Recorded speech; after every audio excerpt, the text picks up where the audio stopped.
నేను మీ doctor Niharika, consultant radiation oncologist, Vishwabharati medical college and general hospital. ఇవాళ మీకు జీర్ణాశయం క్యాన్సర్ గురించి కొన్ని విషయాలు చెప్పదలుచుకున్నాము. సో జీర్ణాశయం క్యాన్సర్ అనగా కడుపు క్యాన్సర్ అంటాము. సో ఇది మన ఇండియాలో ఆల్మోస్ట్ 5th ర్యాంక్లో ఉంది ఇప్పుడు. సో అంటే చాలామంది జీర్ణాశయం క్యాన్సర్ బారిన పడుతున్నారు.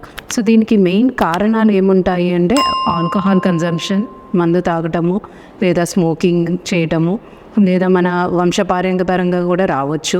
లేదంటే చాలా మట్టుకు కారణాలు అన్హెల్దీ ఫుడ్ తినడం వల్ల, అంటే junk food, salted pickles, preserved food, ఇలాంటివన్నీ ఫుడ్స్ ఎక్కువ మోతాదులో తీసుకోవడం వల్ల జీర్ణాశయం క్యాన్సర్ వచ్చే అవకాశాలు ఎక్కువ ఉన్నాయి. సో ఇవే కాకుండా నైట్రోజు కాంపౌండ్స్ ఉన్న ఆహార పదార్థాలు ఎక్కువగా తీసుకోవడము, ఫ్రూట్స్ అవన్నీ అంటే సిట్రస్ ఫ్రూట్స్ బేసిక్గా తక్కువ మోతాదులో తీసుకోవడం. ఎందుకంటే వీటిలో వైటమిన్ ఏ, వైటమిన్ సి అనేది మనకు కావాల్సిన మోతాదులో ఉంటుంది. సో అవి కావాల్సిన మోతాదులో తీసుకోకపోవడం వల్ల కూడా జీర్ణాశయం క్యాన్సర్ వచ్చే అవకాశాలు ఉన్నాయి. ఇదే కాకుండా ఎప్పటి నుంచో అంటే పుండు, అల్సర్ అనేది ఉండడం వల్ల, సో వీటికి అల్సర్ వల్ల కడుపులో మంట వస్తుంది. ఆ మంట రావడం వల్ల ఎక్కువ యాంటాసిడ్స్ వాడతారు. ఎగ్జాంపుల్ ర్యాంటాక్, ప్యాంటాప్. సో అలాంటివన్నీ ఎక్కువ వాడడం వల్ల కూడా ఎన్నో నెలలు, ఎన్నో సంవత్సరాల తరబడి అలా కంటిన్యూస్గా వాడడం వల్ల కూడా అది ఆ అల్సర్ అనేది, పుండు అనేది కణితిలాగా మారే అవకాశాలు ఉన్నాయి. సో అలా మారి జీర్ణాశయం క్యాన్సర్ కూడా వచ్చే అవకాశాలు ఉన్నాయి. సో వీటి లక్షణాలు ఎలా ఉంటాయి? సో జీర్ణాశయం క్యాన్సర్ ఉండే పేషెంట్స్ మోస్ట్ కామన్గా ప్రజెంట్ అయ్యేది కడుపు నొప్పి, లేదా వాంతులు రావడము, వాంతిలో రక్తం పడడం కానీ, లేదా మోషన్ అంటే దొడ్డికి నల్లగా రావటం కానీ, అండ్ తొందరగా ఆకలి తత్వమే ఉండదు, ఆకలి అనేది వేయదు, తొందరగా కడుపు నిండినట్టు ఉంటుంది. అంటే కొంచెం ఆహారం తీసుకున్నా కానీ తొందరగా కడుపు నిండిపోయి ఉంటుంది. సో ఇవన్నీ జీర్ణాశయం క్యాన్సర్ యొక్క లక్షణాలు. సో ఇవన్నీ ఉండడం వల్ల సో వాళ్ళు డాక్టర్ని, అంటే ఎవరైతే ఆంకాలజిస్టో లేకపోతే జనరల్ మెడిసిన్ డాక్టర్ను సంప్రదించాలి. సో ఆ సంప్రదించినప్పుడు ఎలా డయాగ్నోస్ చేస్తాము? సో మోస్ట్ కామన్గా ఫస్ట్ అండ్ ప్రయారిటీ డయాగ్నోసిస్ వచ్చేసి ఎండోస్కోపీ ద్వారా. ఎండోస్కోపీ అంటే ఒక పైప్కి ఒక కెమెరా, లైట్ ఉంటుంది. సో ఆ ఎండోస్కోపీని మన జీర్ణాశయం దాకా పంపిస్తారు.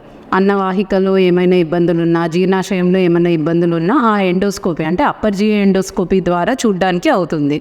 సో దాని నుంచి చూసి ఏదైనా కణితి అలా డౌట్ఫుల్గా ఉంది అన్నప్పుడు దాని నుంచి ముక్క తీసి పరీక్షకు పంపిస్తారు. దాన్ని బయాప్సీ అంటాము. సో ఆ బయాప్సీ ద్వారా మనం నిర్ధారణ తెలుసుకోవచ్చు అది క్యాన్సర్ కణిత లేదా అన్నది. సో ఇది ఒకసారి క్యాన్సర్ అన్నది డయాగ్నోస్ అయిన తర్వాత, నిర్ధారణ అయ్యింది అంటే నెక్స్ట్ ఫర్దర్ అనేది ఇమేజింగ్, అంటే సిటీ స్కాన్ కానీ, పెట్ స్కాన్ కానీ అది చేయడం జరుగుతుంది. సో వీటి వల్ల ఏం తెలుస్తుంది? గడ్డ అనేది అదే ప్రదేశంలో ఉందా, లేకపోతే పక్కన ఉన్న అవయవాలకు కానీ ఏదైనా పాకిందా అన్నది. సో ఈ పరీక్షలన్నీ చేసిన తర్వాత స్టేజింగ్ అనేది చేస్తారు. అంటే జీర్ణాశయం యొక్క క్యాన్సర్ని స్టేజ్ చేయడము, అంటే 1, 2, 3, 4 స్టేజ్లో ఏ స్టేజ్లో ఉంది అన్నది తెలుసుకుంటారు. సో ఫర్ ఎగ్జాంపుల్ ఒకవేళ స్టేజ్ 1లో ఉంది అంటే గాన ఈవెన్ మినిమల్ ఇన్వేజివ్ అంటే ఎండోస్కోపీ ద్వారానే ఆ గడ్డని తీసేయడం జరుగుతుంది. అదే జీర్ణాశయం క్యాన్సర్ అంటే స్టమక్ క్యాన్సర్ 2వ స్టేజ్లో ఉంది అంటే గాన ఓపెన్ చేసైనా సర్జరీ చేసి తీసేయచ్చు, లేదు అంటే లాప్రోస్కోపీ మెథడ్ ద్వారా అయినా చేసుకోవచ్చు.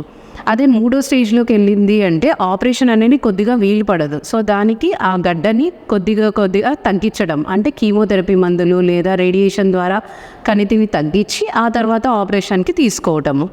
మళ్ళీ తర్వాత కూడా కీమోథెరపీ మందులు ఇవ్వాల్సి వస్తుంది.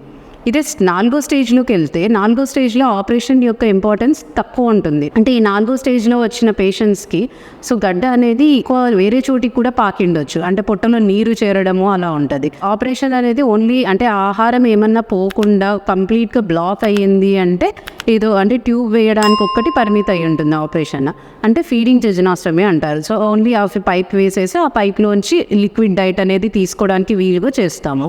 అండ్ ఇంకా 4వ స్టేజ్లో మెయిన్ ట్రీట్మెంట్ వచ్చేసి కీమోథెరపీ మందుల ద్వారా. సో కీమోథెరపీ ద్వారా ఆ క్యాన్సర్ జబ్బుని కంట్రోల్లో ఉంచుకోవడము.